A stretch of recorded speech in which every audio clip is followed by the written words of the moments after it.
পর্দার প্রেমিকের মধ্যেই কি বাস্তবে প্রেম খুঁজে পেলেন সৌরভ?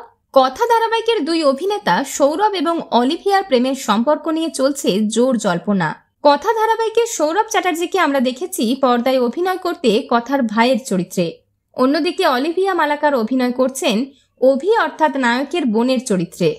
বাস্তবে এবার দুজনের প্রেম নিয়ে শুরু হয়েছে জল্পনা। দুজনের বন্ধুত্ব যে গভীর তা বারবারই জানিয়েছেন তারা। তবে সেই গভীরতা যে প্রেমের দিকে এগিয়েছে সেরকমই আঁচ করছে টলিপাড়া।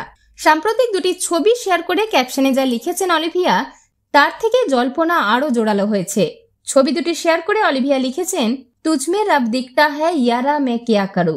এরপর এই প্রেমের ব্যাপারে জানতে যোগাযোগ করা হয়েছিল অভিনেতা সৌরভের সঙ্গে।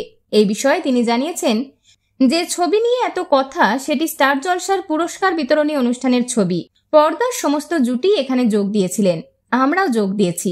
সমাজ মাধ্যমে ভাগ করে নেব বলে কয়েকটি ছবিও তুলেছি, এর বেশি কিছু নয়। জানি না কেন এই ধরনের প্রশ্ন উঠছে, তবে এটা বলতে পারি সেটে এবং সেটের বাইরে আমি আর অলিভিয়া ভালো বন্ধু। বন্ধুত্বের বাইরে আমাদের আর কিছুই নেই। অলিভিয়া আর সৌরভের জুটি আপনাদের কেমন লাগে জানিয়ে ফেলুন কমেন্টের মাধ্যমে। বিনোদন জগতের আরো অন্যান্য খবর নিয়ে ফিরছি, জুড়ে থাকুন আমাদের সঙ্গে।